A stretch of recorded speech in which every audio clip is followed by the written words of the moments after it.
expertise and experience to serve internationally as an effective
Please open the door if you can do a favor for me.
Person and live across all 55 member states of the African Union. We have immense pleasure to come to you live from the Federal Democratic Republic of Ethiopia, Addis Ababa specifically, where we are here from the African Union headquarters, bringing you what we call a historic moment. Three esteemed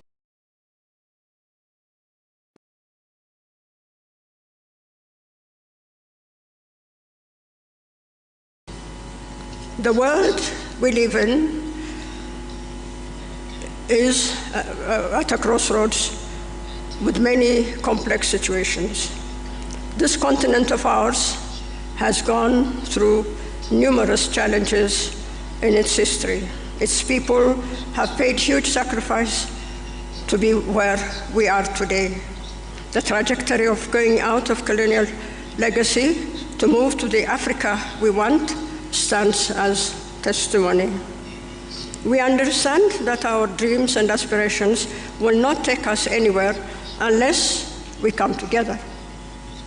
I had the immense pleasure as a young cadet of having seen the birth of the organization, the OAU, the Organization of African Unity, and followed its transformation to the African Union. I have seen their highs and lows. But one thing is for sure.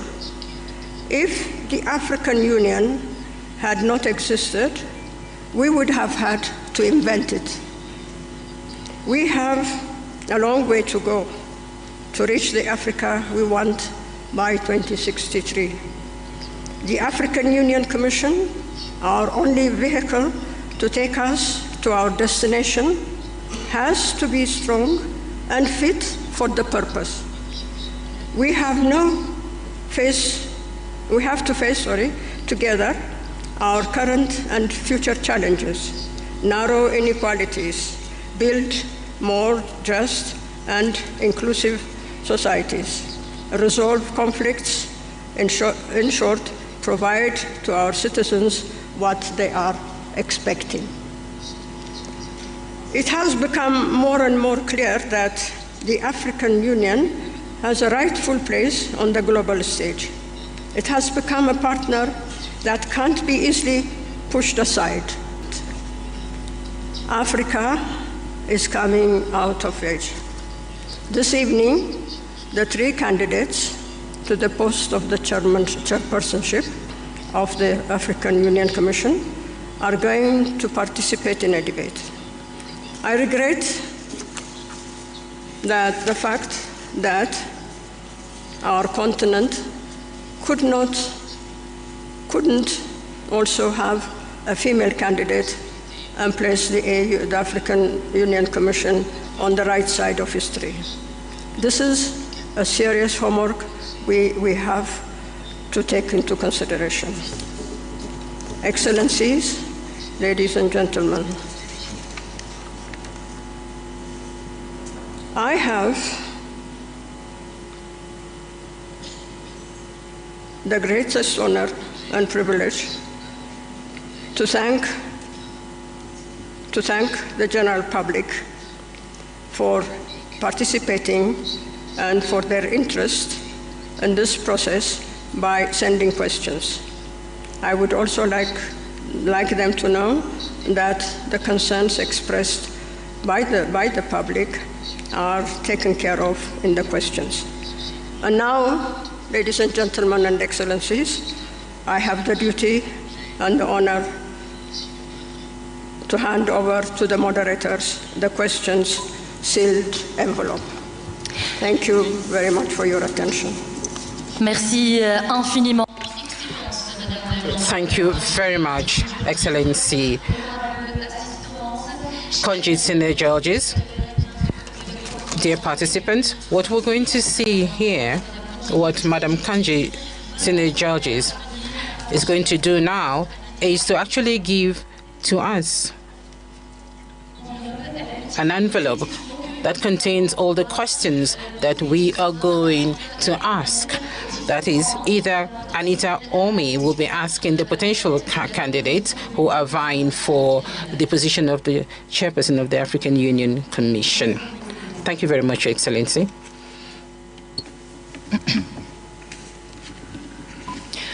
Ladies and gentlemen, as Fatima has outlined, Her Excellency the Ambassador has handed over the questions that have been curated by an independent panel. As we mentioned, there will be 4 rounds, and here in my hand we have 4 envelopes sealed, and these envelopes will only be opened at the forefront of each one of the rounds. Merci infiniment. Thank you very much, Anita.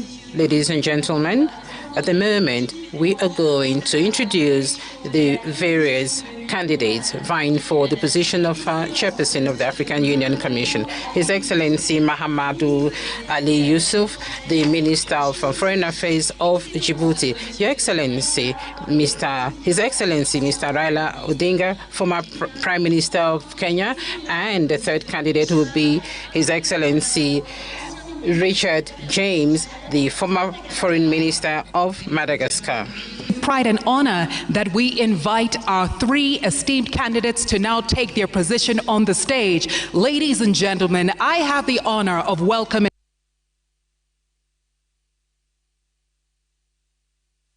Mahmoud Ali Youssouf, Foreign Affairs Minister, Djibouti. Also joining us will be His Excellency Raila Odinga, former Prime Minister, Kenya. And we have His Excellency Richard J. Randiamandrato, who is from Madagascar.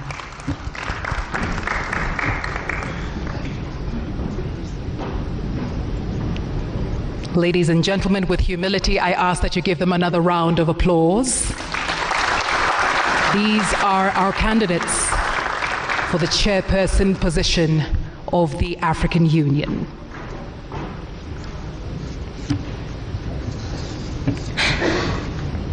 Messieurs, bonsoir et merci d'être parmi nous ce soir. Vous êtes en direct, des millions de téléspectateurs vous suivent à présent dans le Mjadala Africa Debate. Vous avez, comme présenté auparavant, 5 minutes chacun pour que vous vous présentiez. Alors on va commencer tout de suite avec vous, Excellence, Monsieur Mahamoud Ali Youssouf de Djibouti. Bismillah ar-Rahman ar-Rahim, honorable Raila Odinga, honorable Richard James, Madame la vice-présidente de la Commission de l'Union africaine, Mesdames et Messieurs, citoyennes et citoyens de l'Afrique, bonsoir. Je m'appelle Mahmoud Ali Youssouf. J'ai 59 ans, marié, père de 8 enfants, ministre des Affaires étrangères de mon pays depuis 20 ans. Je me tiens devant vous ce soir pour vous exposer succinctement ma vision et les ambitions que je porte pour notre continent. L'Afrique se trouve à une étape cruciale de son évolution. Certes, en retard par rapport aux autres continents en matière d'intégration, de paix et de sécurité et de développement socio-économique. Mais l'Afrique avance, l'Afrique s'organise et l'Afrique se positionne sur la scène internationale. L'Afrique que nous voulons intégrer, pacifique et prospère. First, the choice of our people before the choice of its leaders. The founding fathers of the OAU in 1963 and to our leaders today who actually established the African Union more than 20 years, all the way down to the average citizen, we are trying to consolidate our diversity and to cement the unity of the continent. As we adopted Agenda 2063 and also the five plans, the African Union actually has a roadmap to achieve its goals. And the African Union is supposed to coordinate and also to implement the decisions of the policy organs. And if I am elected as chairperson of the Commission, I am going to make sure that we work together and we actually have to go beyond the 37% of the work that we have done so far. In terms of peace and security and early warnings, through the Continental Early Warning System, we are going to strengthen the Peace and Security Council, which has to be more proactive, and the member states will also have to be responsible. The Panel of the Wilds would be given the means to work to continue its mediation work. And I will do my level best to make sure that resources are mobilized to make the African Standby Force operational. And we can also use the African Peace Fund. And with the relevant bodies, I am going to continue or to carry out the reforms which have not been implemented today. And I'm going to diversify our financing. And I will do my best to make sure that African Union has its own financing sources. And I'm also going to boost intra-African trade. We should go beyond 80%. And I will bring down all the non-tariff barriers and facilitate the free movement of goods and persons across the continent.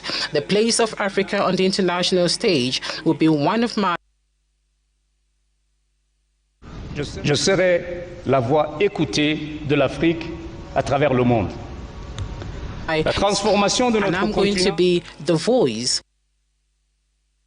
nos femmes et notre diaspora, par les moyens du savoir, des techniques et des technologies en agriculture, en industrie et dans les services. L'Afrique que nous voulons, mesdames et messieurs, est l'Afrique de la paix, de l'intégration et de la prospérité passe d'abord. Ladies and gentlemen, it's an Africa of peace, integration, and prosperity. And this has to go through the political will and the solidarity of the African people, and thanks to the support of our people. And so as I stand in front of you today and in front of all the millions of Africa, I want to tell you that if I'm given the chance of being the chairperson of this commission, I will do my best to make sure that our continent shines on the international stage. I thank you. Excellency Mahmoud Ali Youssouf. And now, ladies and gentlemen, I would like to invite His Excellency Raila Odinga to share his opening remarks. Your Excellency, you have 5 minutes. Thank you.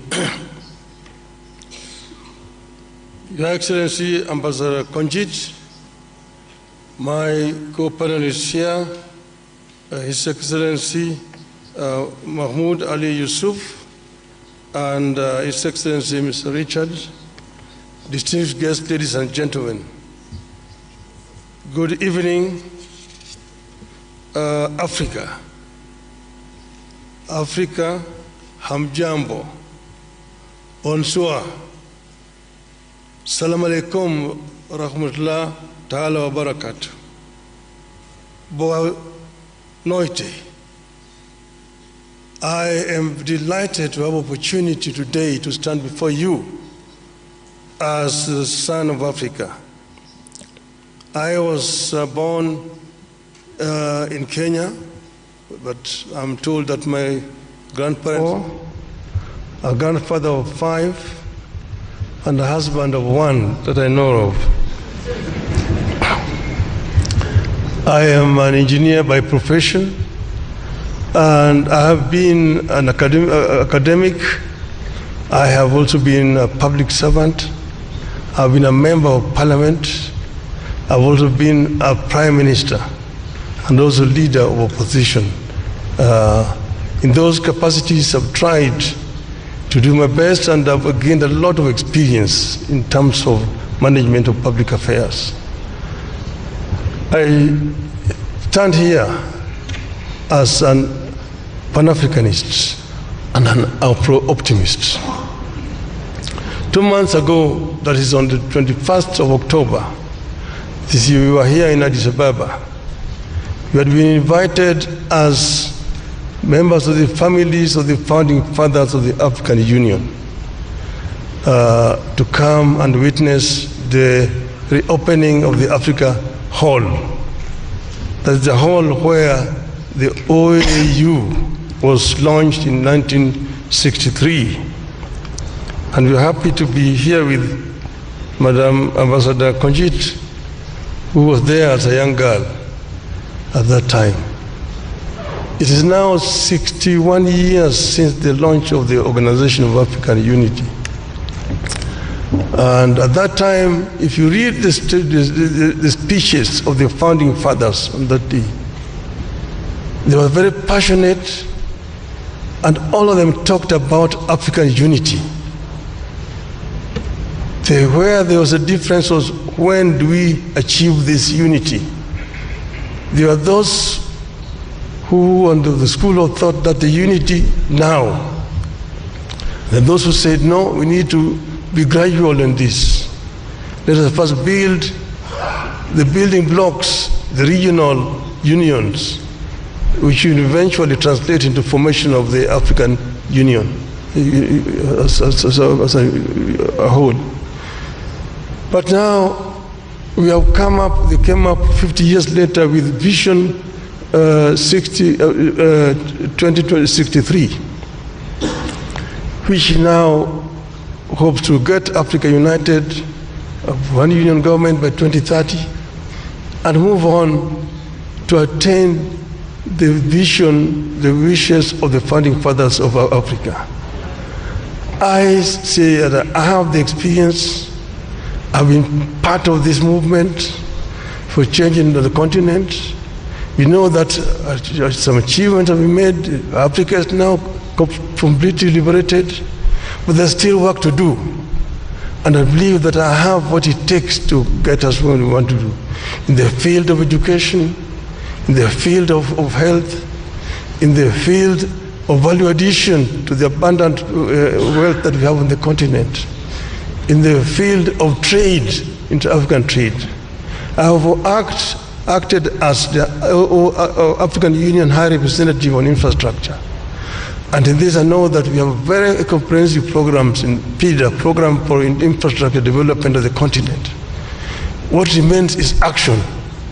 And what I want to promise the African people is that I am going to lead from the front to ensure that we achieve the visions of the founding fathers of our continent. I thank you. Merci infiniment au candidat du Kenya, Excellence Monsieur Raila Amolo Odinga. Et maintenant, mesdames et messieurs, Raila Amolo Odinga. Now we're going to listen to His Excellency Mandrato from Madagascar. Excellence,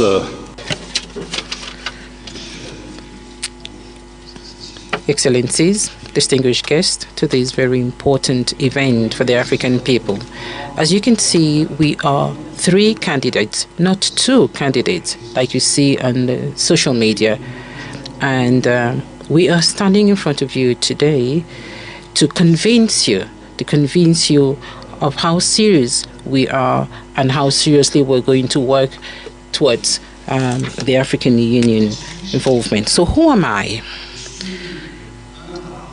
I am one out of 1.2 billion Africans. Just like you, I started from very humble beginnings, from the very beginning. I was a young consultant. I was a researcher in microfinance sector, and I traveled across many African capitals, about 41 countries in the year 1989.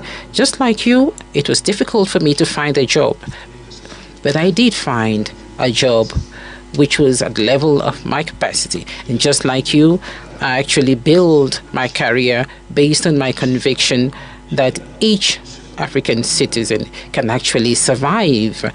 And just like you, today I am standing before you because I believe that I have the confidence and the trust of the president of Madagascar, and I am proud.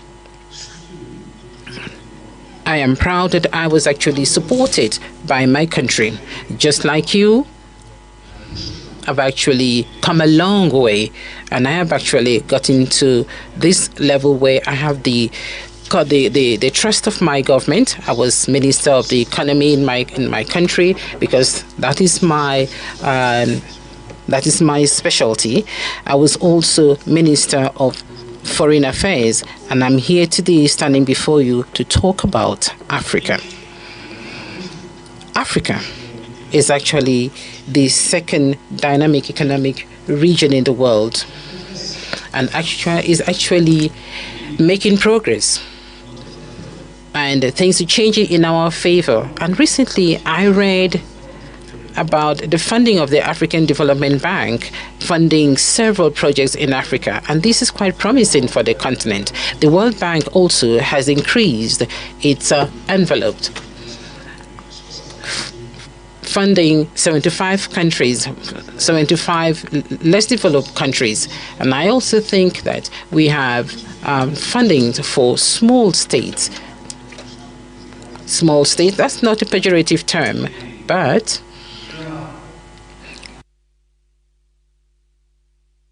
l'Afrique qui bouge, c'est d'abord les États qui réalisent ces performances. Une croissance économique qui va de 3,5 à 4% par an en 2025, c'est déjà suffisant, mais il faut faire plus.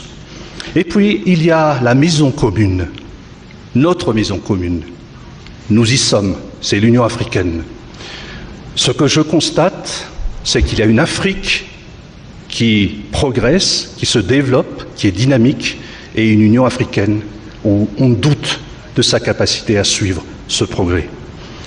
Je me présente parce que je pense qu'il est indispensable que ceux qui pensent avoir la qualité, les compétences, l'expérience et la conviction, eh bien, aujourd'hui, je pense les détenir et j'espère que vous serez convaincus de notre candidature. Et je vous remercie.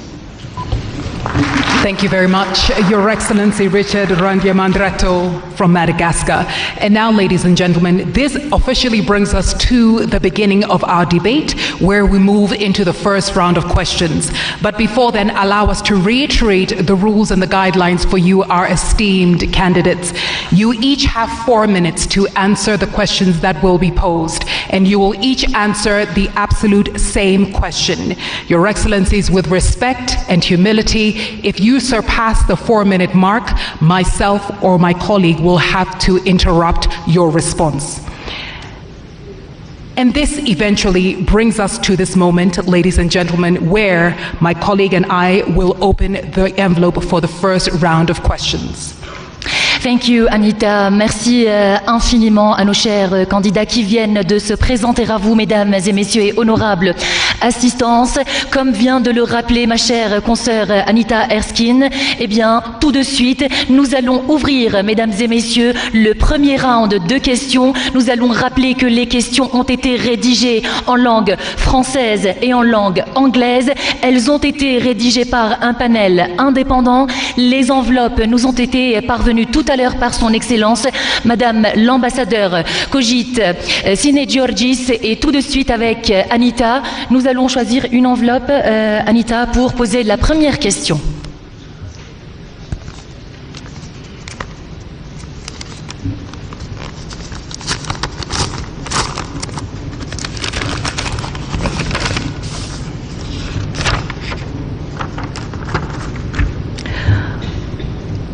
Esteemed candidates, your question in English, and after that my colleague here, Fatima, will translate in French. Translating Africa's natural wealth into continental prosperity. Africa has everything it needs to feed her people, educate her children, and take care of her health. Yet, the reality defies this. How will you turn the continent's resource wealth into tangible benefits, reducing debt, ensuring sustainable financing for the African Union, and enabling Africa to control its destiny economically? Also, how will you ensure that the African Continental Free Trade Area achieves its goals? Excellences, messieurs les candidats, la question en langue française. L'Afrique a tout ce dont elle a besoin pour nourrir sa population, éduquer ses enfants et prendre soin de leur santé. Mais la réalité défie cela. Comment allez-vous transformer la richesse en ressources du continent en avantages tangibles, réduire la dette, assurer un financement durable pour l'Union africaine et permettre à l'Afrique de contrôler son destin économique? En outre, comment allez-vous garantir que la zone de libre-échange continentale africaine atteigne ses objectifs? Et on commence avec le premier candidat de Madagascar. Excellence, vous avez 4 minutes pour y répondre. Cette question relève de l'aspiration 1, la première aspiration de l'agenda 2063. Et donc, nous allons donner quelques éléments de réponse, peut-être pas dans sa totalité, puisque en 4 minutes, nous n'allons pas faire une démonstration académique de ce que nous voulons faire pour répondre à cette aspiration. L'aspiration 1 de l'agenda 2063 s'articule comme ceci: une Afrique prospère, fondée sur une croissance inclusive et un développement durable. Votre question est vaste. Comment est-ce qu'un président with a very clear terms of responsibility, about 26 of those. And first of all, he or she has to demonstrate leadership characteristics, has to have administrative capacity, has to know protocol, has to be diplomatic. How can such a chairperson respond to such a huge question? I am an economist. I am a finance person by training. I do have some ideas to share. First of all, I can emphasize the importance of continuing to develop the economy at the continental level. You did mention our joint initiative about developing trade through, in theory, liberalization of trade, liberalization of the circulation of persons throughout our continent. In theory, I say, trade can effectively become a source of economic dynamism. I think I understand that we're at about 12.6% of commercial trade between African countries. This is very low. For a continent such as Europe, a continent such as America, they go up to more than 50%. So what we need to do is to continue to continue with the efforts that we're doing. There's already a secretariat, the ICFTA. A secretariat, the ICFTA is just a geographical. It's ZoneNet is the geographical zone. We haven't yet attained this free circulation of trade, but if we manage to ensure that a free trade can happen and can happen very quickly, it is very possible that we shall triple our performance in economic development. I am a farmer. I have a fish and chickens, and at a very small scale. And I support young farmers. And it's very difficult to pretend that one can have a good quality and one can sell the products to the neighbors. People are not able to really exhaust what is available in the market. But free trade is that. It is to learn how to master capital virtues, capitalism. Where do you find money, and what am I going to do to find the money? I think we need to start modestly. We need to start at the level of the local development, so that slowly by slowly, with support from the government and of course the support of the African Union, we shall then at the end ensure that all of the citizens, young, medium-aged, and especially women, can have the opportunity of participating in this large continental market. Thank you very much, Your Excellency. You, Excellency Raila Odinga, first for your answer. 4 minutes, sir. Thank you. Africa is, of course, the least developed continent by comparison. Look at economic statistics. But this is because there are historical reasons why Africa is where it is today. And we will say that Africa does not need to remain here. We need to develop Africa. There are several factors which work against Africa.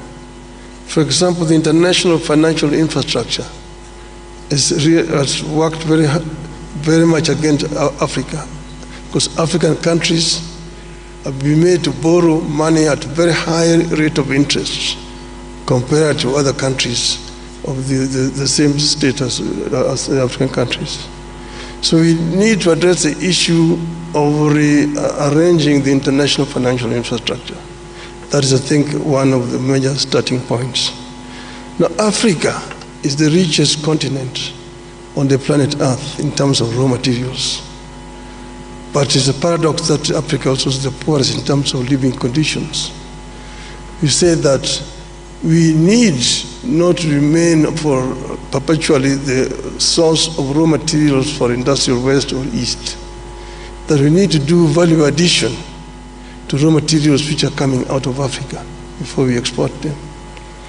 And then we've also said that Africa needs to trade more with itself. There's big potential.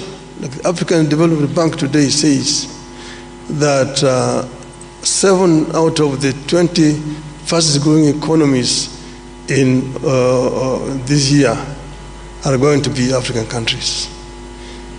That are much higher than Europe. We're only competing with Asia. So it is important that Africa enhances the trade with itself. The inter-African trade today stands at just mere 15%. Now we have the African Free Trade Area organization that was launched now 3 years ago, but not much has been achieved. Some of the reasons are issues that are actually solvable. the non-tariff barriers to trade that have been imposed by respective African countries. Things like standards, which are different from one country to the other country, making it difficult for goods to move freely across the borders. Then modalities of payment. And then there's the other issue of infrastructure. I worked for 5 years as the African Union High Representative on Infrastructure Development. And here is another problem, because goods cannot move freely because of lack of adequate infrastructure within the continent. Kenya exported tea to Ghana, and it took 3 months of tea to travel from Kenya to Ghana. We have major infrastructure projects, the high-speed continental railway, the inter-African highways, Cape to Cairo, Tunis to Cape, Dakar to Djibouti, Dakar, Lagos, Mombasa, and so on and so forth. All these need to be developed. Energy is another factor. Energy is too expensive, but we can reduce the cost of energy and go green in the continent.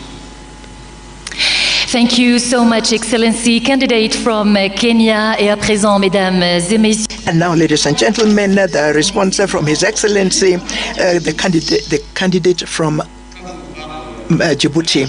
When you talk about the riches of Africa, we often think about natural resources, and the riches of Africa begins with its people. We have 1.4 billion inhabitants on the continent, and more than 60% of this population is young, between 0 and 25 years. The first wealth of this continent is in its people. We must have the capacity to think about how we can ensure that these people, this population, can benefit not only from the existing wealth, but also add value to that wealth. How can we go about that? Through universal education, quality education in our countries. We should have the capacity of offering our citizens a free education from the primary to the university levels, and ensure that this education is spread in all over the regions of our continent and of our country. We must remove the obstacles to education. The feminine population represents 50.2%. There are still cultural obstacles. There are obstacles to the education of girls. We must concentrate on valorizing our human resources. And then we have fertile land. What are we doing with this fertile land? We are still in many countries using very archaic agriculture. It is time to begin to develop an agriculture that I would call modern. It does exist in many countries. Look, for example, at a country such as Rwanda. Tea and coffee are actually, there's value added locally. Countries such as Ghana, countries such as Cote d'Ivoire, cocoa is transformed locally.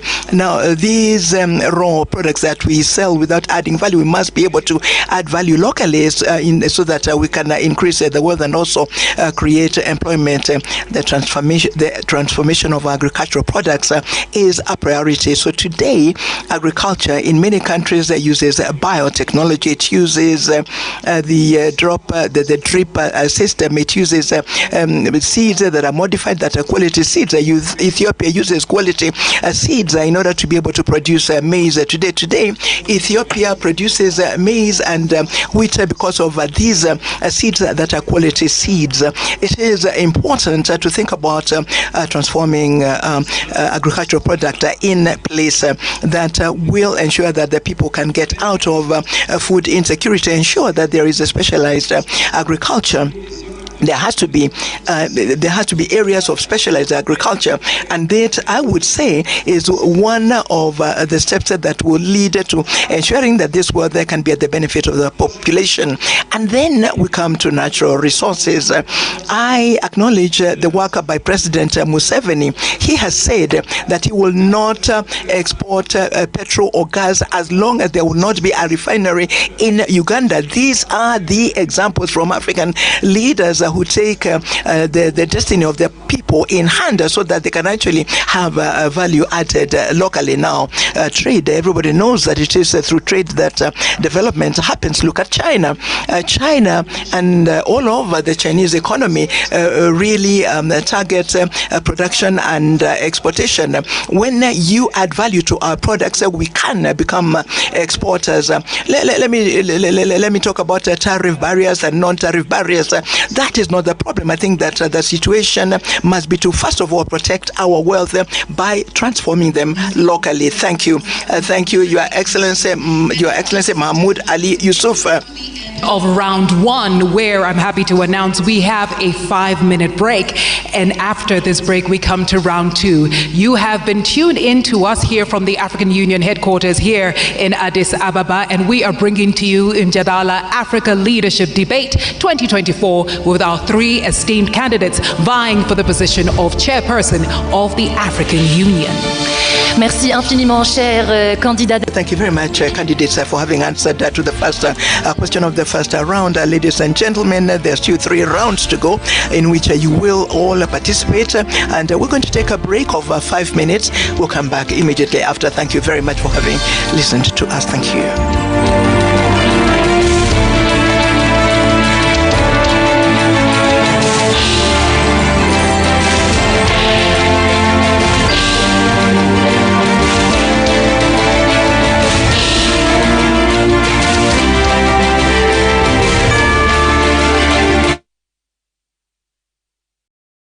Kitu cha maana kabisa.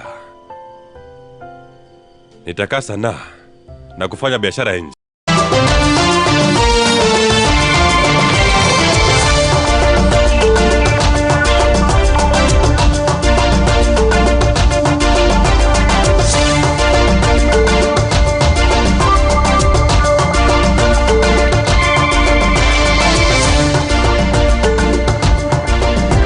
Jioni ya Ijumaa tarehe 13 mwezi Disemba mwaka 2024, mtazamaji, nikitumai buheri wa afya. Sisi hapa tumekuandalia makala maalum, taarifa maalum kutokea Addis Ababa nchini Ethiopia. Siku ya kihistoria, manake Kenya kwa mara ya kwanza inaingia kwenye mjadala kuwania uwenyekiti wa tume ya Umoja wa Afrika, ikigombania kiti hicho pamoja na wagombezi wengine wawili. Sasa mjadala wa mwenyekiti wa tume ya Umoja wa Afrika unaanza muda mfupi kutoka sasa, ambapo Raila Odinga wa Kenya na wagombea wengine wawili, Mahmoud Ali Youssouf kutoka Djibouti na Richard Randiamandrato wa Madagascar, watakuwa wanashiriki mjadala huo. Tutakuwa tunakupeleka kule moja kwa moja, lakini hizi taarifa za hapo awali tuliweza kupata picha za moja kwa moja kutoka Addis Ababa nchini Ethiopia, ambapo wagombea hao walikuwa wanawasili pamoja na ujumbe wao, ujumbe ambao umekuwa pamoja nao toka siku ya Jumatano usiku, wakati walipowasili Addis Ababa na kuonyeshwa mawili matatu na kupewa maelekezo kuhusiana na mjadala utakavyokuwa unaendeshwa katika taifa hilo la Ethiopia. Bila shaka yote haya yatakuwa yanafanyika katika makao makuu ya Umoja wa Afrika. Ni mjadala ambao utakuwa unatumia saa 2 kuanzia saa 1 usiku mpaka mwendo wa saa 3 usiku. Watatu hao wakitoa sera zao kwa wajumbe ambao wameweza kuwasili pale kuweza kuwasikiza, na kisha baada ya hapo watakuwa na muda wa kusubiri mpaka Februari mwaka 2025, ambapo viongozi wa mataifa 50 watakuwa wanashiriki kura ya kumchagua mmoja kati ya watatu. Kwa hivyo ndio mambo ambayo tunasubiri kuweza kuona jioni ya leo. Kama unavyoona ujumbe ambao unasindikiza Raila Odinga ambaye anagombea kiti hichi kwa mara ya kwanza, akiwasilisha Jumuiya ya Afrika Mashariki na kwa ujumla Kenya kwa mara ya kwanza, akiwa na msafara ambao umejumuisha gavana wa kaunti ya Nairobi Johnson Sakaja pamoja na viongozi wengine ambao ni wasaidizi wake, wakiwa wamemsaidia katika maandalizi ya mjadala huu. Tutakuwa tunafuatilia pia kama unavyoona Mohamed Ali Youssouf kutoka Djibouti pia akiwa ni mwenye kuwasili hapo awali, na tunao wanahabari wetu ambao wamekita kambi katika jiji kuu la Addis Ababa nchini Ethiopia. Namzungumzia Setolale pamoja na Stephen Leto, wamekuwa wakifuatilia matukio kwa karibu. Setolale na Stephen Leto, kwanza tuangazie hali iko namna gani kwa wagombea. Je, wanajihisi namna gani kama mmeweza kujumuika nao, na hali halisi tuwekeni picha kamili ya mazingira yaliyoko kwenye mjadala ambao utakuwa unaanza muda mfupi kutoka sasa. Nam Nimrod Masalheri kutoka jiji la Addis Ababa. Come to you live from the Federal Democratic Republic of Ethiopia, Addis Ababa specifically, where we are here from the African Union headquarters, bringing you what we call a historic moment. 3 esteemed candidates, each vying for the position of chairperson of the African Union, will debate tonight in front of the world, and indeed historic it is. Mesdames et messieurs, durant le débat de Mjadala Africa qui durera 2 heures en direct, nous allons pouvoir vous présenter les différents candidats à la tête de la Commission de l'Union africaine. On abordera avec eux plusieurs thématiques majeures, des dossiers urgents du continent africain. Ils répondront à plusieurs questions préparées par un panel indépendant pour que vous puissiez justement, mesdames et messieurs, savoir comment et quelle est leur vision pour mener le continent africain et cette haute instance qu'est l'Union africaine vers l'épanouissement et le développement. Le timing sera 5 minutes. 5 minutes that will be respected by each of the 3 candidates. And so first of all, the candidates would have 5 minutes each to present themselves, introduce themselves, and give us their vision statement for the African Union Commission. And they will tell us how they expect us to see the African Union carry out or meet their aspirations. And later on, we will take up the questions in this debate. 4 minutes will be given to each candidate to address all the questions. And at the end, each candidate will have 2 candidates for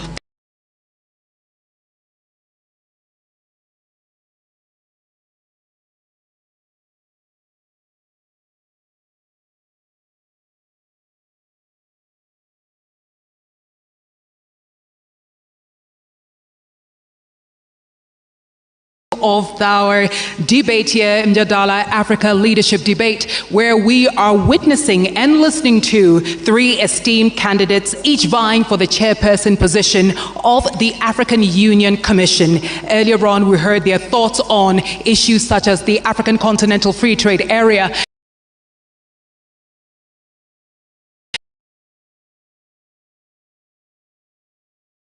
We're beaming live from the Federal Democratic Republic of Ethiopia, Addis Ababa to be specific.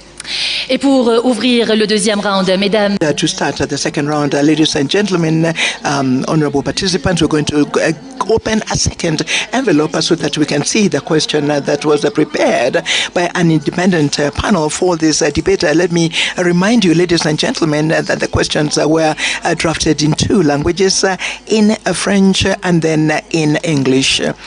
So, Your Excellencies, the candidates, your question is this.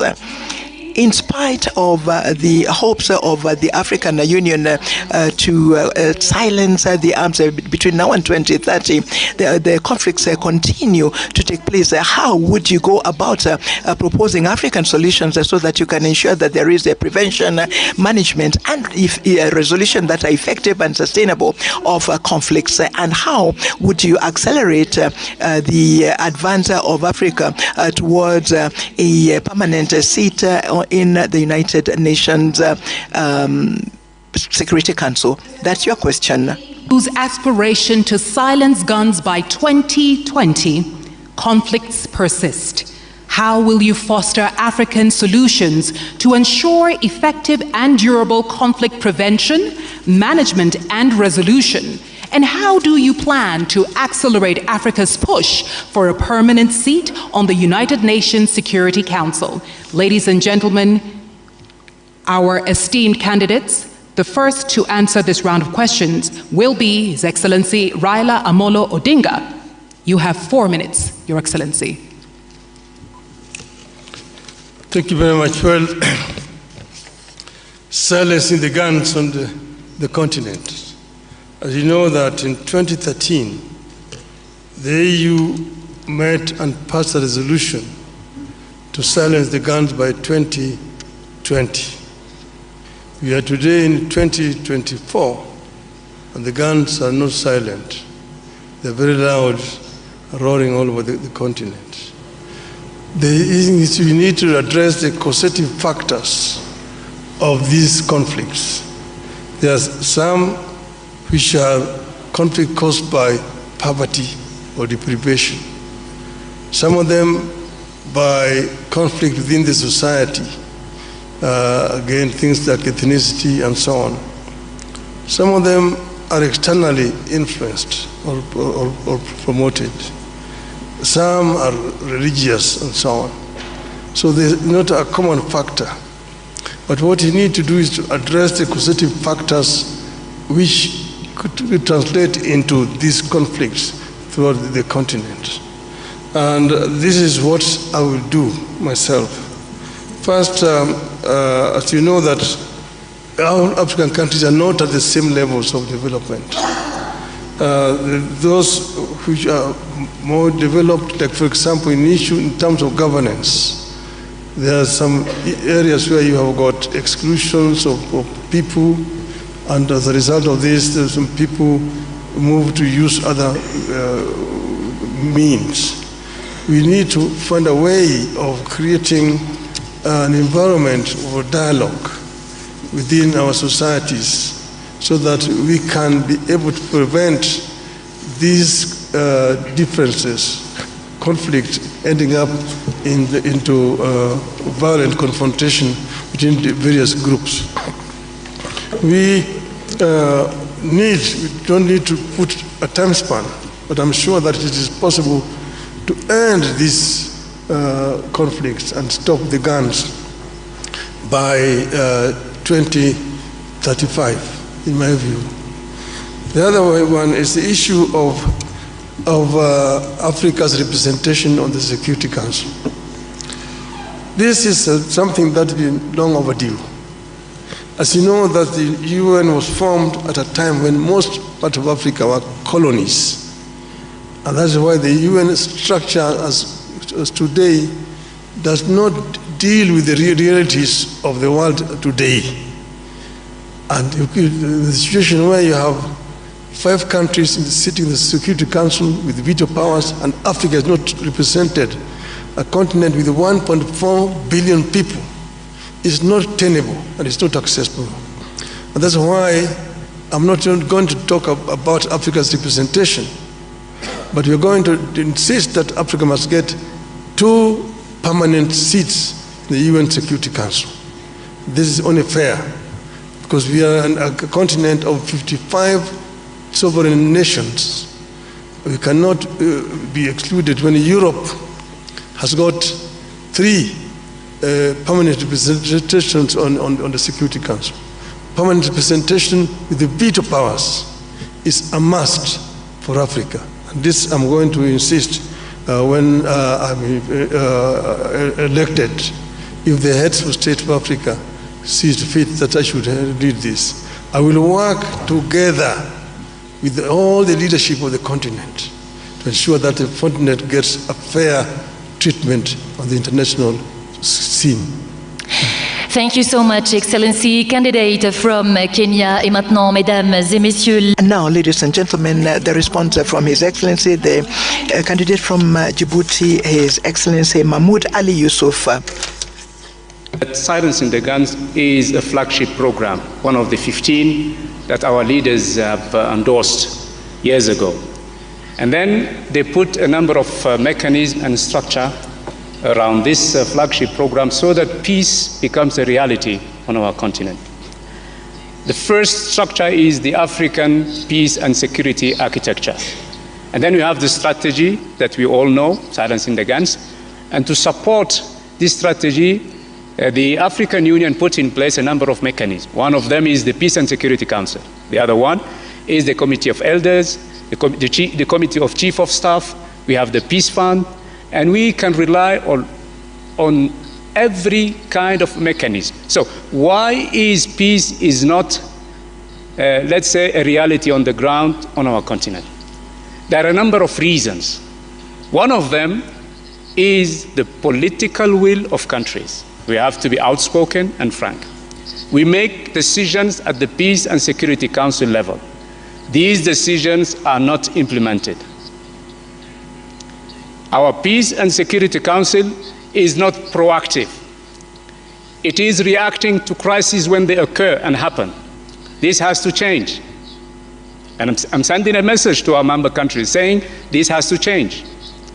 The number two problem that we have to face is our standby forces. We have them on the papers.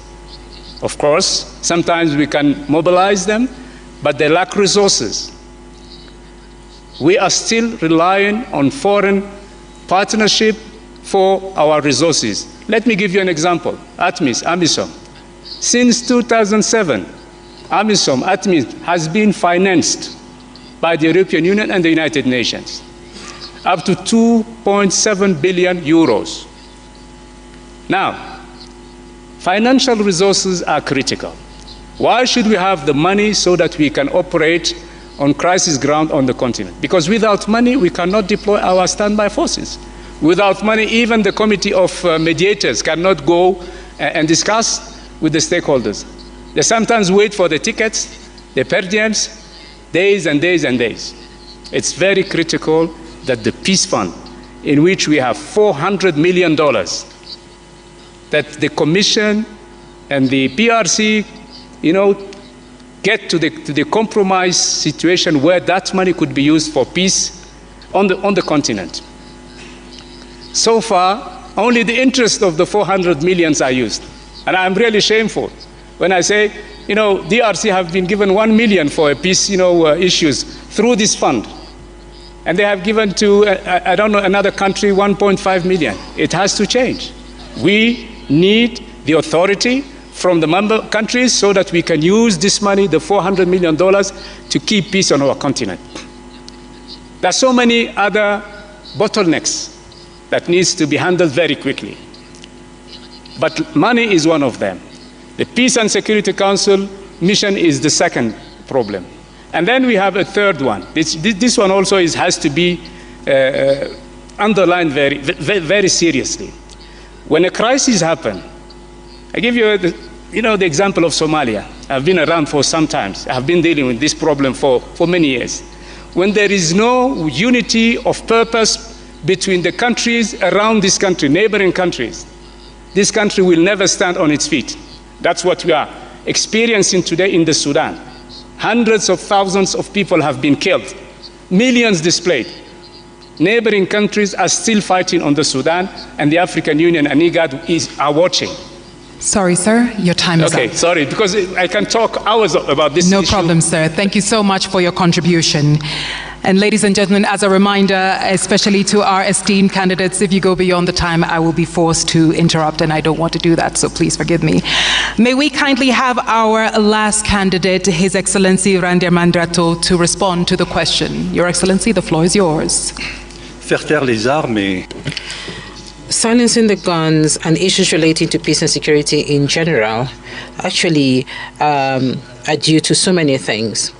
It's not like turning on a switch or switching it off, not on and off a switch. No, there are several factors that have to be taken into consideration, and that is the reason why the African continent and the African Union have been challenges to silence the guns.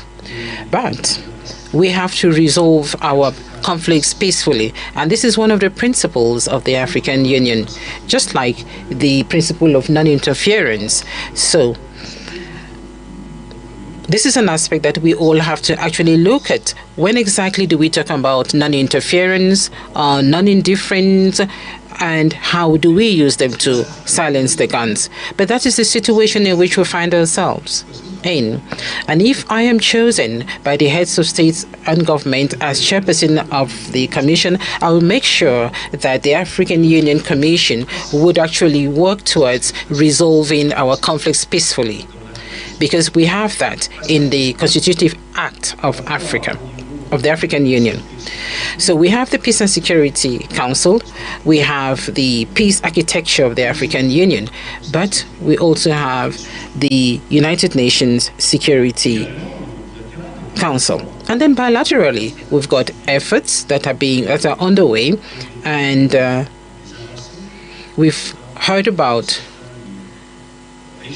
progress in some areas, in some regions where we have long-standing conflicts.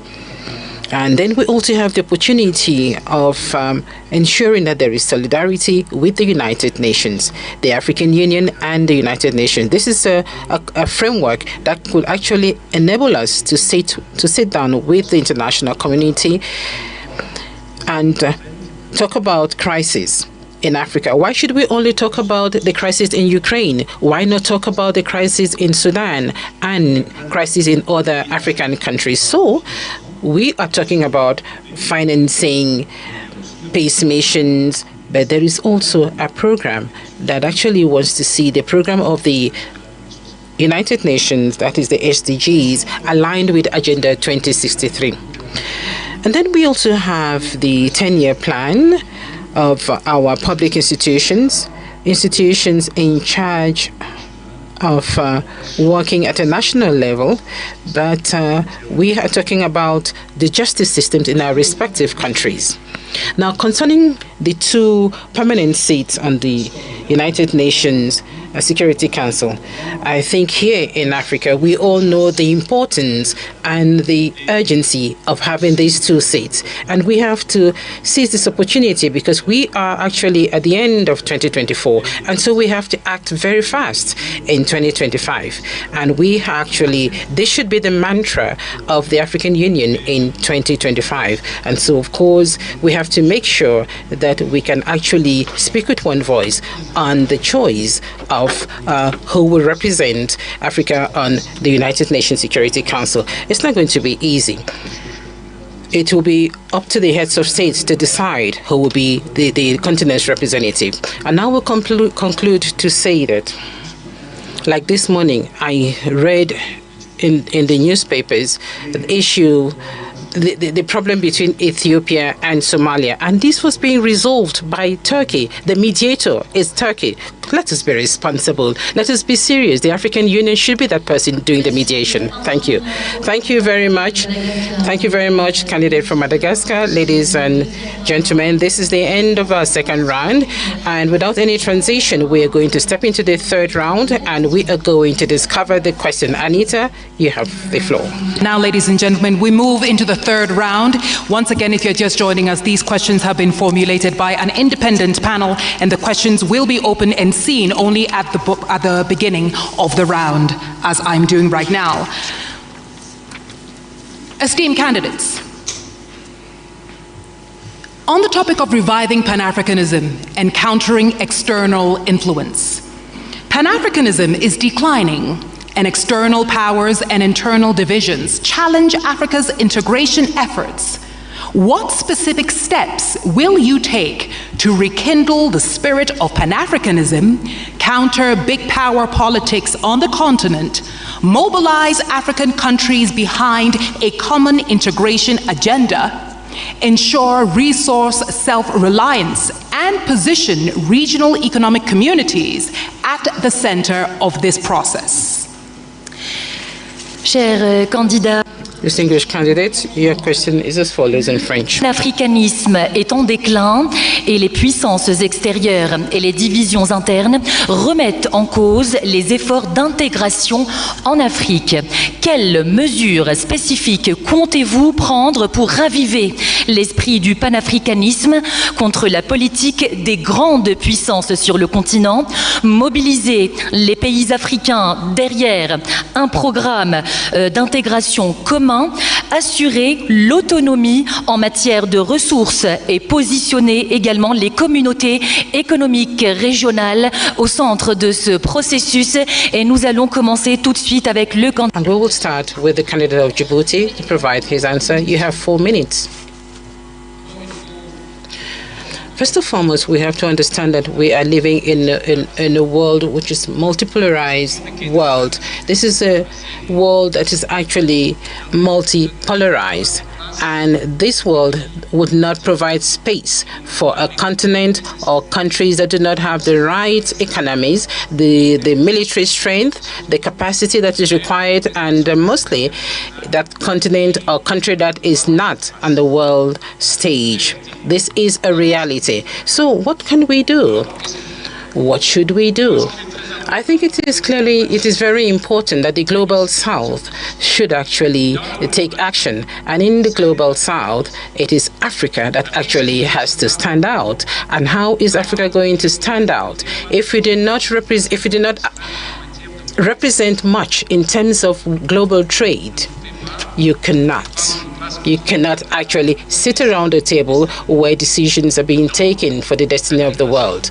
And so integration is, I would say, an obligation, is a must. When we talk about obligation, it is important that the AFCFTA should actually be functional. It is important that intra-Africa trade be developed, and it should go beyond 18%. It is important that African countries should actually use their own resources. And so Africa has now a seat and the G20 table. We want to congratulate South Africa for chairing the G20 next year. And so it is important that the African Union Commission should be working hand in hand with the African Union to actually make sure that Agenda 2063 is a priority item on the agenda of Agenda 2063 of the G20. Africa has to be also on the UN Security Council. Just imagine 80% of the issues discussed at the UN Security Council is African problems. When we talk about security issues, who do we talk about? Africa. When we talk about food insecurity, we also hear Africa, Zimbabwe, Botswana, Ethiopia, Kenya, Somalia. They have actually been victims of natural disasters, but we are not the ones polluting the world. So the African Union should also be fully involved in the COP discussions. The COP discussions should also be held here in Africa. So a strong Africa has to be an Africa that is present on the global stage. We have to see that Africa has to be part and parcel of the Global South, and this is what we have to do. And I'm going to make sure that our Commission is going to work to ensure that Africa is part of the Global South. Integration is a long-winded effort. It goes through solidarity.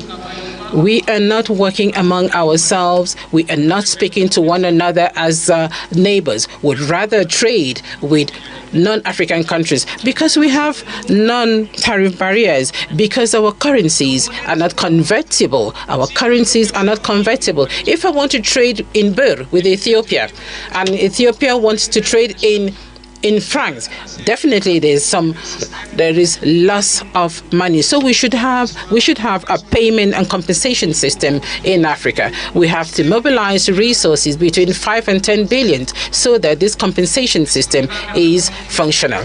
Are we going to have a single currency in Africa? Why not? That is possible. Her Excellency Randy Mandrato, it's your turn, sir. 4 minutes.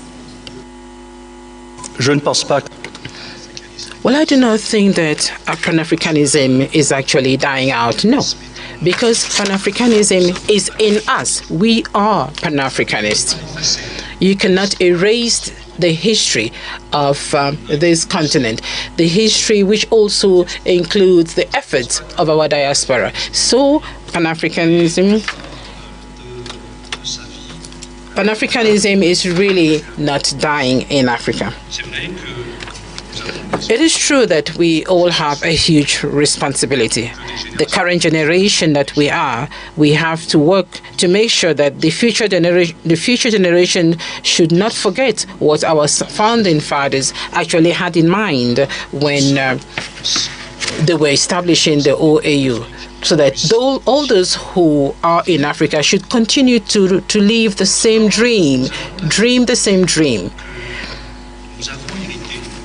We inherited this continent from our founding fathers, and we have the Africa that we want. The Africa that we see is the Africa where we live in, and the Africa that we want is the Africa that we want to prepare, and which we must prepare.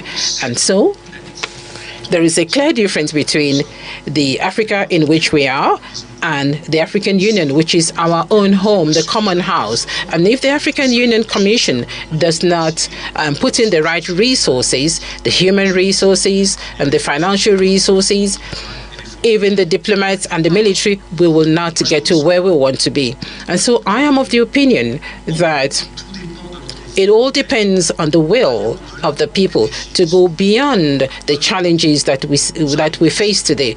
We all know the problems of our African Union today. There are certain aspects that do not meet the expectations of the people. For example, the SACA audit that was prepared by experts proposing reforms that have to be undertaken. We also have reforms that were undertaken in 2016. So we need to undertake those reforms to ensure that the African Union can actually rise to the challenges. The regional economic communities also have a role to play. I went to COMESA for several years and actually saw the efforts undertaken by countries of COMESA and East Africa. And we see Tunisia, Egypt in COMESA as well. And this will continue. We have the Abuja Treaty actually defined gradual integration at the regional level and then the continental level. And I know we will get there. And I am going to work with the members of the next commission so that together we can actually make all of this easy. And lastly, I think we should also bear in mind, we should also think about the military bases, the foreign military bases in Africa, in African countries. Some countries have already started to take their own destiny in their hands in terms of their security. We should be brave enough. We should actually have that courage to make sure that we can actually stand out there as adults that can actually take their destiny in their own hands. Foreign military bases in Africa, we do hope that in a few years' time, those military bases will be a thing of the past, because these military bases are actually a source of conflict. Thank you. Thank you very much, Excellency Randra Mandriato, candidate of Madagascar. Now we listen to Raila Odinga, candidate of Kenya. Thank you. Well, I mentioned earlier on about the inter-African trade, which today stands just at 15%. Inter-European trade, on the other hand, stands at 70%. Inter-Asian trade stands at 60%. Africa trades more with the external world than with itself, wasting a lot of resources. Now, how did Europeans come from behind and leapfrog and overtake Africa? That is something that we need to ask ourselves. But here we need to now look forward to see how we can be able to make use of this huge domestic market that we have. We have a population of 1.4 billion people. And that is what has helped China. China did two things. One was to train the younger generation, the youth, so that they had a very highly skilled manpower. And when they liberalized their economy, the manufacturing unit in the West rushed to China. If you go to China, for example, take the automobile, the Ford, the Jeep, the BMW, the Mercedes, the Toyota, the Nissan, they're all there in China. And because there was cheap, highly skilled, cheap labor, secondly, cheap raw material. The raw materials which they were actually getting originally from Africa. And that is how China has managed to develop a 600 million people middle class. Africa can be able to fill the gap which is being left down there by China by actually coming together and opening up. So we need to come together as Africa and create an African market which will be able to attract investors to come to our continent. Africa is the youngest continent in terms of population. 70% of our population is below the age of 35. That is a big bonus. It can be a bonus or it can be a curse. If the youth are not empowered, given requisite knowledge and skills, they become a drug to society, drunkards, drug addicts, and criminals. But empowered, they become a real source for wealth creation. It is a pity today that many African youths drown in the Mediterranean trying to seek greener pastures in Europe because you have not created conditions that can retain them here. Now we are saying that we want to create a situation where every African youth must be connected to the internet, and using the artificial intelligence and information technology, we can be able to give this youth opportunity to work anywhere in the world when they're staying here on the continent. This is something that we are going to address, empowerment of the African youth, and together with the African woman, so that we create a workforce that will be helped in terms of wealth creation on the continent. This will enable Africa to leapfrog and to catch up with the rest of the world. I'm saying that I want to be a vehicle to be used to help Africa to get there. We will work together with all the leadership in the continent so that Africa moves. Thank you, Your Excellency. Thank you very much, Your Excellency Raila Odinga, finishing us on the third round. And now we move into the fourth and final round, and I give my sister the opportunity to open the envelope and tell us what the first or the last question rather is. Ladies and gentlemen, as a form of a reminder, after this we have a quick break, and after the break each of our esteemed candidates will have 2 minutes to share their closing remarks. Fatima?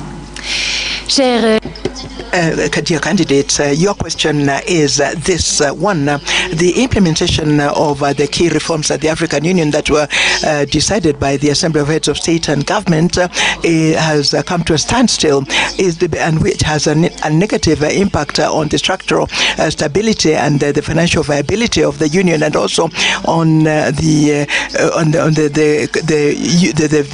lack of the African Union to have an impact. Were you to become the chairperson, what new approaches would you adopt to reinvigorate the implementation of these reforms, rationalize the programs of the African Union, and strengthen its effectiveness in the long term? Under the topic of implementing of reforms agreed under the Assembly Decision 635, the implementation of key African Union reforms decided by the Assembly of Heads of States and Governments has stalled, with an adverse impact on its structural viability and financial sustainability, and the AU's focus on a few high-impact public goods.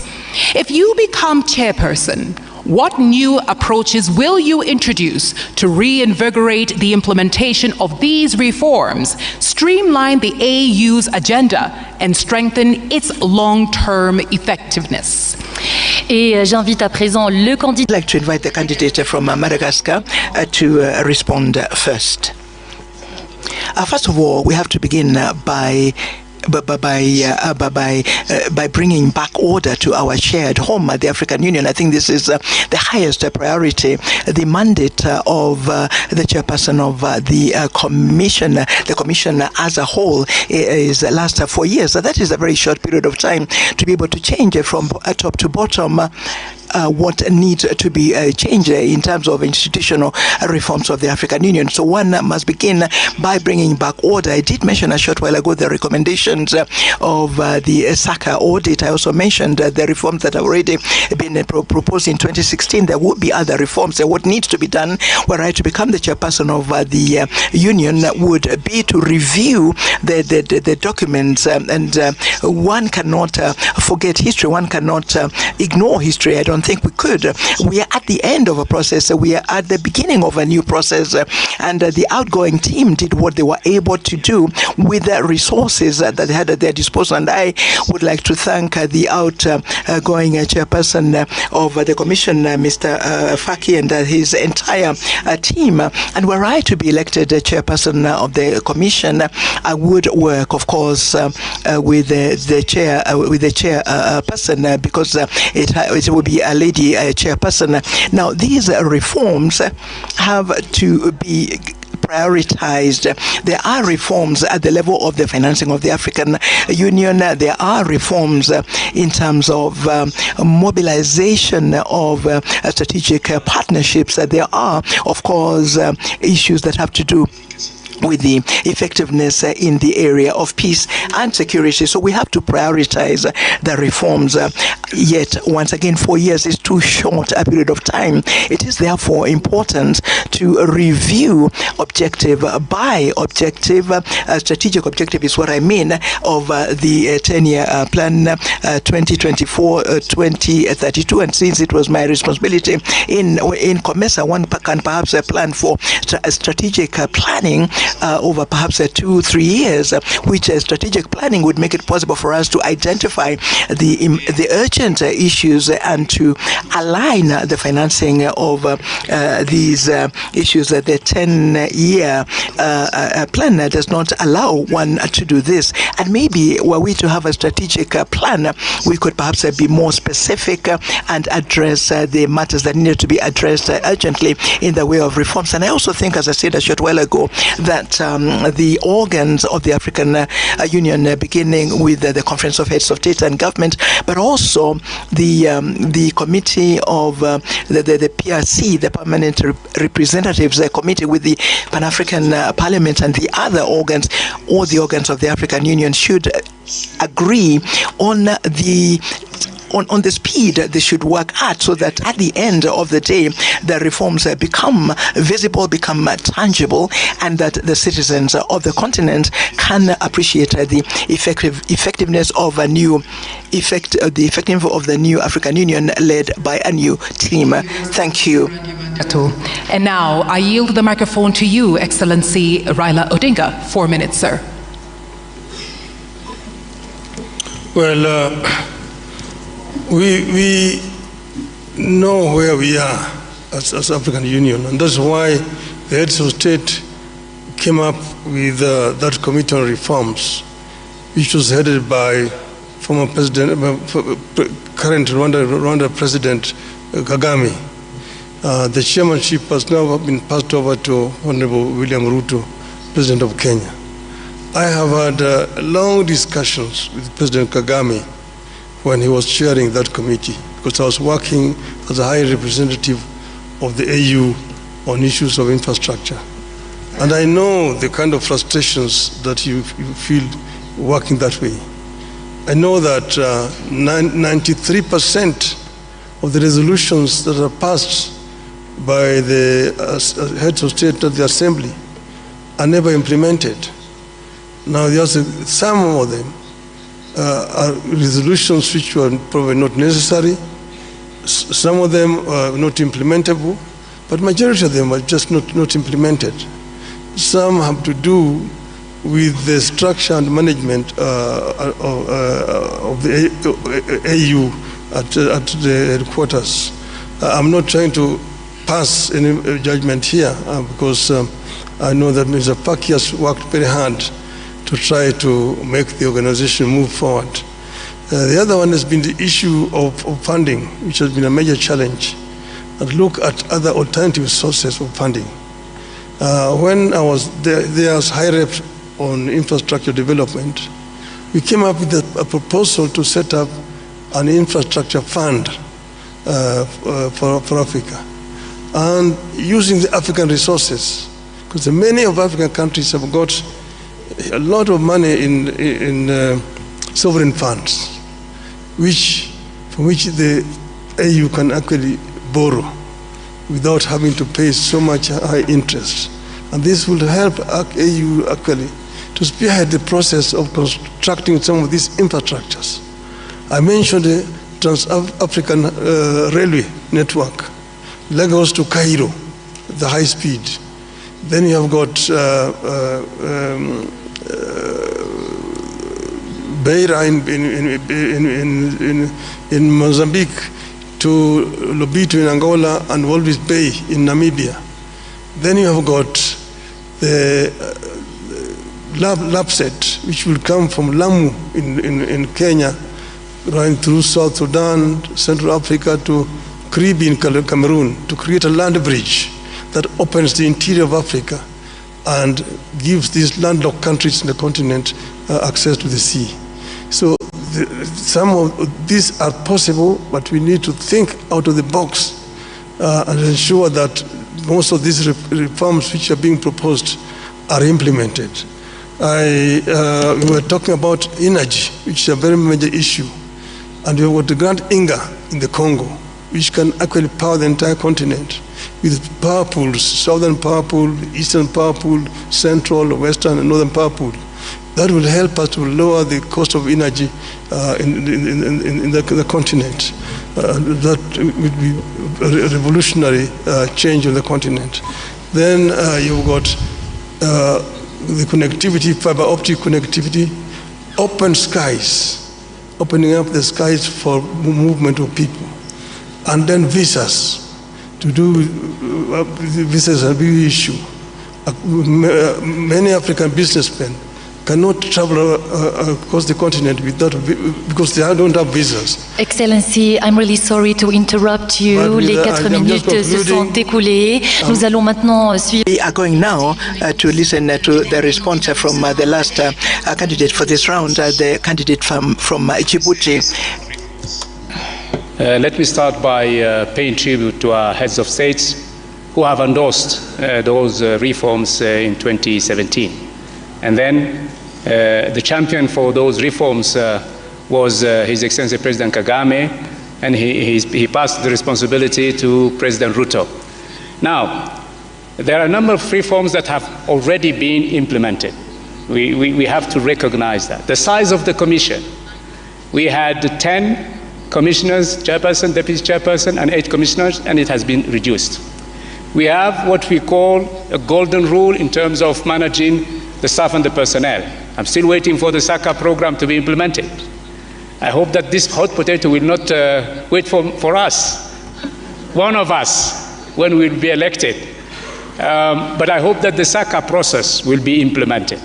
It is about the personnel, the staff. We have moved from a lot of short contract employees to a permanent contract. That's very important. If you want to create loyalty, you want to create the ownership within your staff and personnel, you have to make them happy. They need to have a permanent contract, and it is in the SACA program. Now, the biggest bottleneck of the reforms is the financing. Our heads of state said we will pay 0.2% of eligible import to the Commission. Only 17 countries, 17, are applying and abiding by that rule. It has to change. I'm not going to impose that on our leaders. It's not my intention, but I will advocate for it. It's very important to have, that particular issue of mobilizing and fostering financing be resolved immediately. Then our experts, there is a unit in the African Union Commission called the Reform Unit, led by Mr. Makoko, a very able African expert. But there are so many reforms that have not been implemented. One of them is PAP, the Pan-African Parliament. It's still a consultative organ. When is the Pan-African Parliament will become a legislative organ? They have passed in 2014 a protocol. Only 15 countries ratified that protocol. And this is one of the major reforms that we have to implement. Then we have on the judicial sector, the Court of Justice, the Commission of Human Rights. Sometimes they are fighting on issues. The Court of Justice do not open its doors to nationals, to African citizens, to NGOs. They are complaining. I am hearing complaints about the African citizens with regard to the Court of Justice. And then they are fighting who is doing what, the Commission of Human Rights. These reforms have to be implemented. And the Bureau of Liaison, a liaison bureau, we have so many on the continent. That's double use of those bureaus. Time is running, time is flying. So we have to rationalize. How can you imagine that you have 3 bureaus in the same region, and we're saying we should, have the golden rules for management.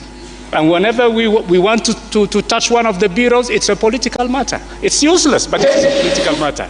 The country that is hosting the bureau is saying, you won't touch it. It has to change. It needs leadership. It needs understanding, negotiation, but it has to change. If you want to change things, we have to be frank and outspoken. We have to be, really tough when it comes to be tough, and lean when it comes to we have to do it. We have to do it. Yes, sir, your time is up. And now, ladies and gentlemen, that brings us to the end of round 4. If you are just joining us, we've had 4 rounds, and each of them has touched on a thematic area. And now we will go for a quick break. When we come back, the candidates each have 2 minutes to share their closing remarks. Mesdames et messieurs, nous remercions bien. Ladies and gentlemen, we'd like to thank our dear candidates for having responded to the last question of the 4th round of this Mjadala Africa Leadership Debate of the African Union. Thank you very much for staying with us. We'll come back in a few minutes. We're going to take another short break, and after the break, each candidate will have 2 minutes to make their closing remarks. See you in a short while.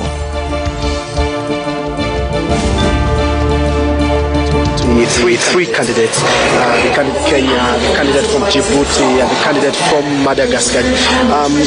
So there has been key issues that we've seen so far being the questions being raised to the candidates. So far, so good.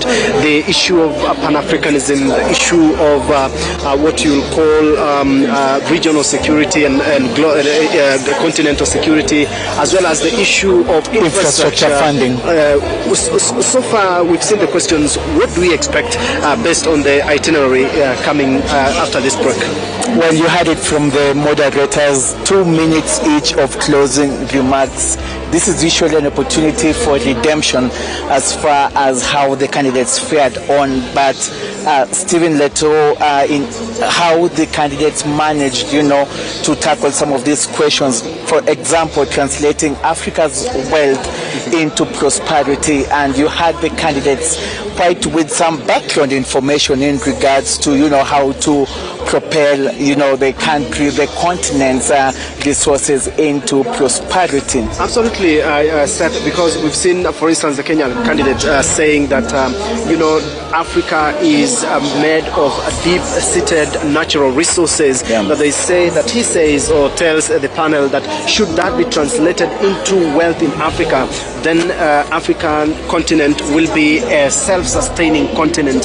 He's also touched a lot with regard to how the intra-trade has really, clawed back in Africa, citing that Africa has very minimal intra-trade, while other continents like Europe, Asia, America, all having a very high intra-trade, making themselves self-sustaining as continents. Exactly, and sentiments shared there by the his other, competitors in this particular race.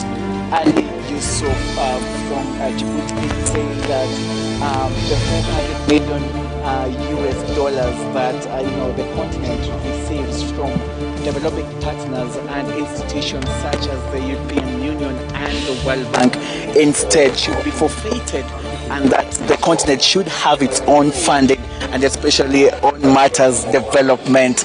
On his part, the candidate from Madagascar, that is Richard Mjadala, did say that the population of Africa, that itself is a human resource. He did mention the likes of how India is one of the biggest economic drivers globally, and say that the human resource in Africa can be translated to wealth. Absolutely. The issue of continental security is also one that has been really touched on in the second round of questions, where we've seen the Kenyan candidate Raila Odinga insisting more on Africa getting 2 seats with veto powers at the United Nations Security Council, questioning why other continents have, or other countries, for instance, have their permanent seats in the United Nations Security Council that plays a critical role in terms of international or global decision making with regards to the security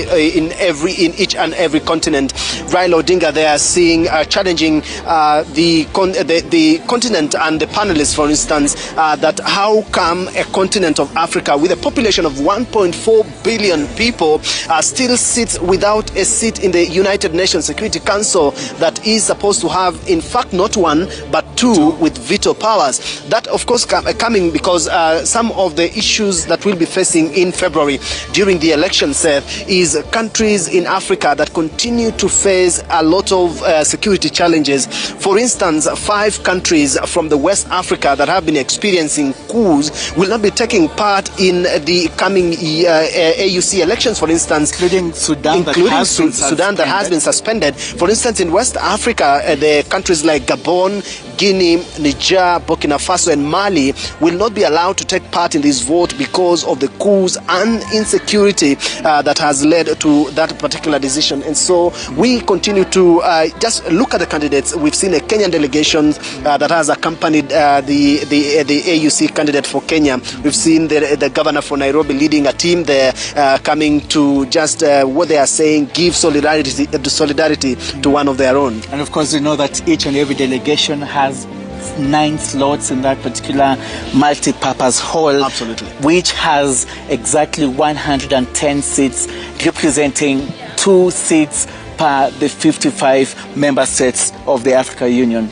Remember, when we come back now, we will be having what we will call also the candidates making their closing submissions. They did make their opening remarks, and we are now waiting to see on how they will make the final submissions. Remember, it is touted that such debates are really key and instrumental in their very last leg of campaign, as they go to other countries to seek for support, because this is an opportunity to convince the voter who are the heads of state in Africa to really vote for them. Exactly. We've seen Raila Odinga making a lot of ways, but Seth, let's really go back into the multipurpose hall for the debate.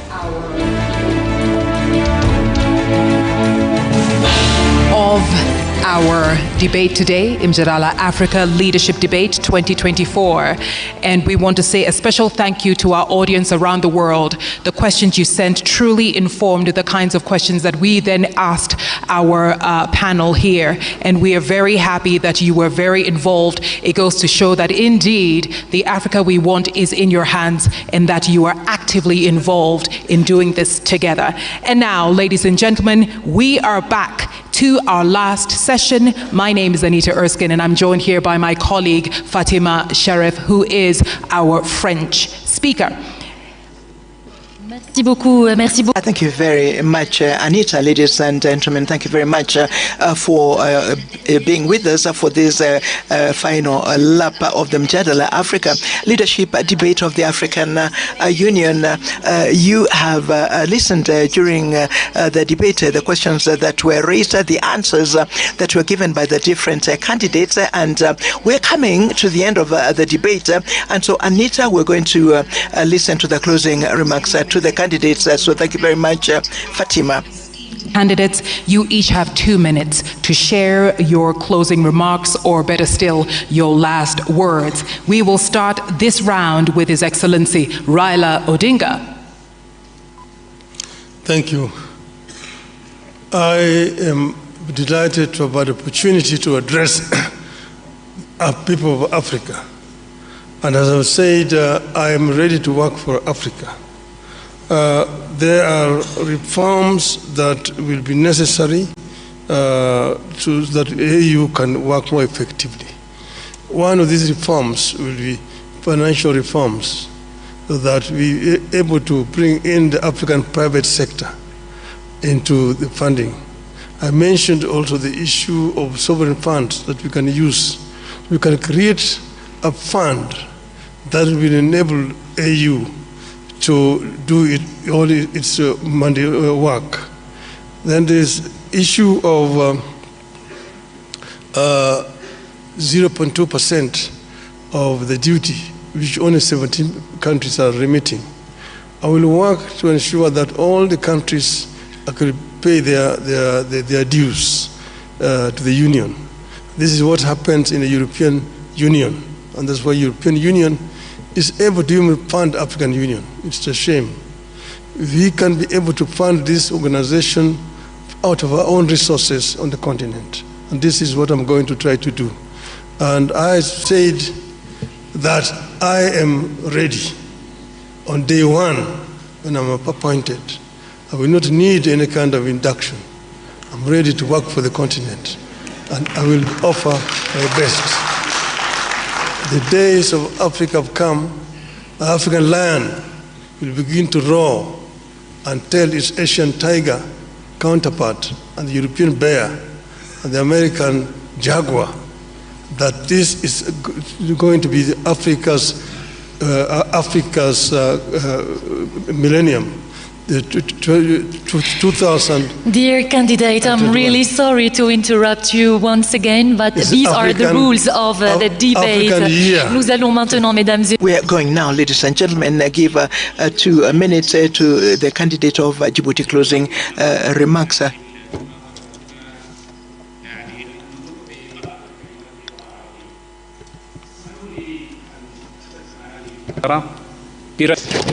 Thank you so much, and let me speak in Arabic. I would like to say that if I will be elected as the chair of the African Union Commission, I will be up to your aspirations, and I will defend the interests of our continent, and I will work diligently to defend our continent, and with the full modesty, I think that I deserve it.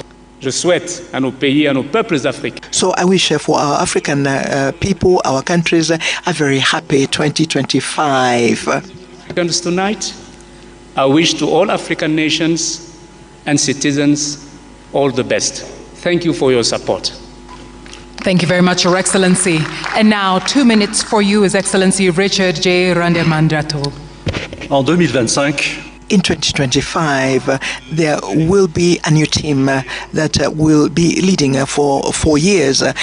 Will be leading the African Union Commission for 4 years, and there shall be 8 high-level public servants like most of us, and we shall be the ones to continue with the reforms. We shall be a united team, a team that will have the team spirit to continue in the implementation of the 10-year plan of Agenda 2063. I do regret that this evening we're not able to handle subjects that are so urgent because we did not have enough time. Issues such as public health, the debt, issues of financing and financial institutions of the African Union, questions that have to do with the participation of the civil society and the diaspora, the questions that are linked to information and digital technology. I'm sorry we didn't have time to deal with those issues, but on another, we shall have other opportunities and I shall be able to make my modest contribution. Like in public sport, there have to be players and there have to be those who choose, who select the players, those who select the heads of state. It is up to them to select the team that will lead the African Union Commission for their need. We need a leader. Men and women need a leader, and I hope that in 2025 the wisdom of heads of state and government will balance the team that will win, so that the Africa that we want can continue to win the battle for sustainable development. Thank you. Thank you very much for these closing remarks that have been made by the different candidates. Candidates, ladies and gentlemen, please, another round of applause for our esteemed candidates. Tonight, we have heard from His Excellency Mahmoud Ali Youssouf, Foreign Affairs Minister Djibouti. We've also heard from His Excellency Raila Odinga, former Prime Minister of Kenya. We've also heard from His Excellency Richard J. Randyamandrato, who is the former Foreign Affairs Minister of Madagascar. Each one of our candidates has done an exceptional job talking about the thematic areas that were set before them. We've talked about advancing economic integration. We've talked about promoting peace and security as well as democracy, Africa's place in global affairs, and reforming the African Union amongst many. Ladies and gentlemen, it's been an absolute honor bringing you Mjadala Africa Leadership Debate 2024. Merci infiniment. Thank you very much, Anisha. Ladies and gentlemen, we have come to the end of the Mjadala Leadership Debate, direct streamed line from the headquarters of the African Union in Addis Ababa. We were delighted to have you with us for the moderation of this debate. Of course, we wish the different candidates all the very best. The election of the new chairperson will take place at the level of the African Union Commission. It will take place in February next year, and thank you to all of you for having been with us, and have a good evening.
With new enzyme technology, tackles even the toughest stains.